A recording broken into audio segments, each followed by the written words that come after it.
Michael has been involved in a lot of community activities and committees through the City of Burlington and of course with Burlington Age Friendly. And Michael has just contributed in an enormous amount. He's always the first one there. He's the person that you can rely on to attend the meetings. He gives comments and more adds to the whole meeting. Whatever the subject is, he adds to it enormously. He always has a smile. He's very a happy person. To say he's a good person isn't saying it enough. He's probably what Michael and I have discussed is we call him a communitarian. That's partly community and partly humanitarian. And that really says what he is and what he is about and his focus and his enthusiasm for Burlington.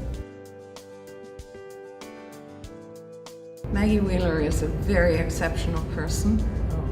The original Ms. Pay It Forward. Yeah. She's a cancer survivor, so she spends a lot of time giving to cancer patients and to the Cancer Society. Yeah. She also... even during her illness, she was still contributing. Right. And she gives to seniors. The food bank, I mean, she doesn't buy one package of anything, she buys cases. And she does not have lots of money to do that. But she's a very generous, spirited lady. We love her. She's amazing. Told me a funny story when she was dropping off food to the food bank. She pulled up in her old car. It was a little early and the guy said, "Sorry ma'am, we don't open till 9. But she doesn't have to know the person that she's giving things to. She just finds a need and she goes for it. Over the last couple of years, he's been the chair of the Apeldoorn subcommittee that comes under the modularization committee. And he's a long-time Burlington resident, been very active in the city, and he's just done a great job last year with the Apeldoorn connection and basically putting Burlington on the map. He's a very meticulous person. By profession, he's an accountant, and I guess that makes you meticulous. And so whatever he did, a lot of people couldn't do. People like myself, I'm not a detailed guy, and so you appreciate much more when people are meticulous. And as an example, we had a ceremony at the bench at Spencer Smith Park, and then we had to walk over to the new Apeldoorn Park, which is on Elgin Street.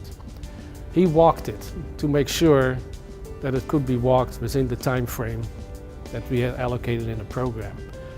He even timed the traffic lights to see when we could cross the street. Now, that's what I call dedication. If you ask him to do something, he'll do it. You don't have to worry about it. Thelma has recognized and has done advocacy work on a local basis with the local women's groups in Burlington and Halton. She has also worked provincially. She's been on provincial bodies, national bodies, even a UN international body. So she shows tremendous leadership in all those areas. And she has always been at the front line, whether it's writing letters to the editors or, and she always gets published. We're always so surprised because they keep publishing her letters. It's because they're so well written. Often advocacy work is not noticed or celebrated. And what I feel is that advocacy work may not give you something right away that's tangible, but what it does is it changes policy, it creates, it informs government, and so without that type of advocacy work that's often unsung, you wouldn't have some of the leaps forward that we've had.